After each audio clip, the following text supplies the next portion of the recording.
Baahubali the beginning 2015 ఏప్రిల్లో వస్తుందన్నారు. కానీ వాయిదాల మీద వాయిదాలు పడి ఆ ఏడాది జూలై 10కి కానీ థియేటర్లోకి రాలేదు. ఇక ఆ సినిమా చివర్లో ది కంక్లూజన్ 2016లోనే రిలీజ్ అవుతుందని చెప్పారు. కానీ ఈ సినిమా కూడా వాయిదా పడి 2017 ఏప్రిల్ 28న రాబోతుంది.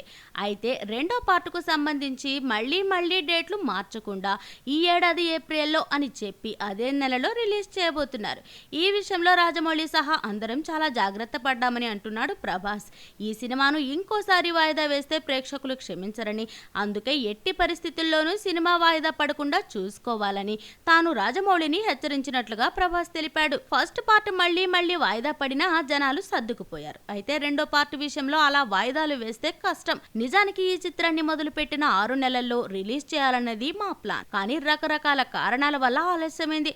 2016లో అనుకున్నది 2017కు వాయిదా పడిపోయింది. కట్టప్ప బాహుబలిని ఎందుకు చంపాడో తెలుసుకోవడానికి ఏకంగా 2 ఏళ్లు ఎదురు చూడాల్సిన పరిస్థితి వచ్చింది. ఈలోపు ఆ ప్రశ్న చాలా పెద్దదైపోయింది. ప్రేక్షకుల్ని టెన్షన్ పెట్టేసింది. ఆ ప్రశ్నకు ఎప్పుడెప్పుడు సమాధానం తెలుసుకుందామా అని ఎదురు చూస్తున్నారు. వాళ్ళు ఎంత ఆతృతగా ఉన్నారో నాకు తెలుసు. అందుకే రాజమౌళిని గట్టిగా హెచ్చరించా. ఈసారి సినిమా వాయిదాను వేస్తే మిమ్మల్ని ప్రేక్షకులు చంపినా చంపేస్తారని చెప్పా. అదృష్టవశాత్తు అన్నీ సక్రమంగా జరిగి అనుకున్న ప్రకారమే సినిమా రిలీజ్ అవుతోంది అని ప్రభాస్ తెలిపాడు.